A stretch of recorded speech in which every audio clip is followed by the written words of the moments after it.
man, Sciver. What is the biggest flaming POS that you could get me to buy in industrials that's smaller to mid cap?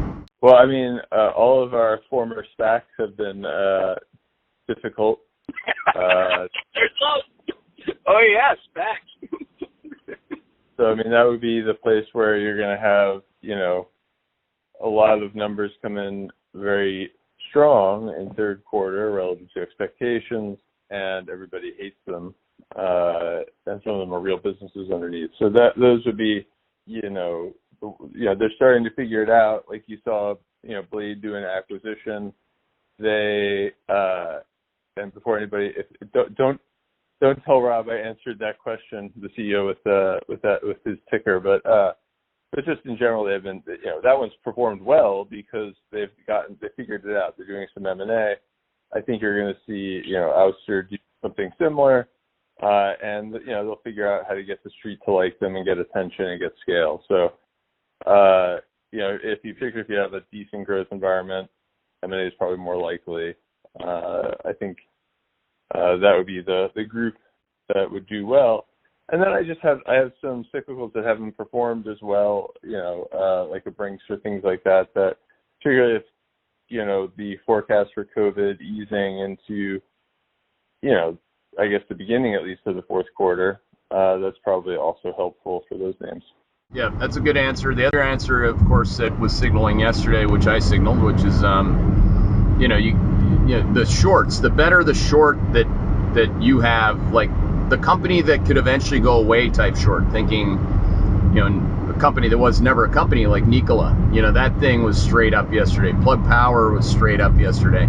So what happens is like, you gotta, and I want to make sure we coach people through, how to do this. Like, it's not just like, well, I'm going to get long the financials and short the utilities. I mean, it's like, you got to look at your whole portfolio, especially if you're long short in this case, and understand that a lot of these shorts like Plug, Nikola, Clover, those things acted great throughout quad 3 because quad 3 doesn't like levered pieces of shit or POS companies that don't have cash flows, but quad 2 does.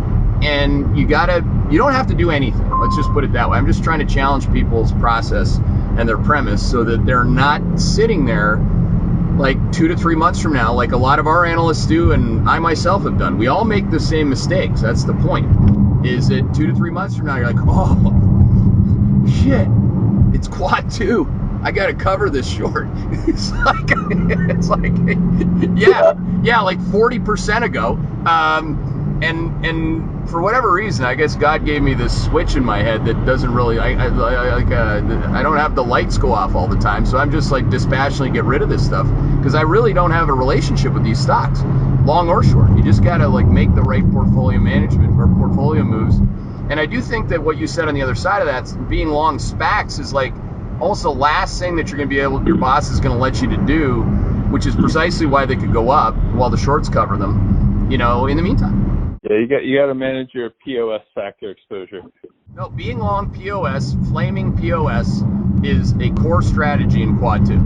Okay, it's the only quad where you can really do that. And if like again, Nikola is the best proxy for that amongst my kind of like flaming POS going away basket. Maybe I should turn that into an ETF. That's what it is. I think Kathy Wood has the ETF already. She crushes it in quad 2. She crushes it. In quad 2, she just crushes it. That's right. I got to buy ARC. I got to buy it. It's nice, well-rounded strategy of pie in the sky and, POS or not, Hey there, Hedgeye Nation, or if you're not part of Hedgeye Nation, thanks for watching Hedgeye on YouTube. If you haven't already, make sure to click on the button below there. Subscribe to our YouTube page. You can also follow the link in the description to our website to get even more great investing content.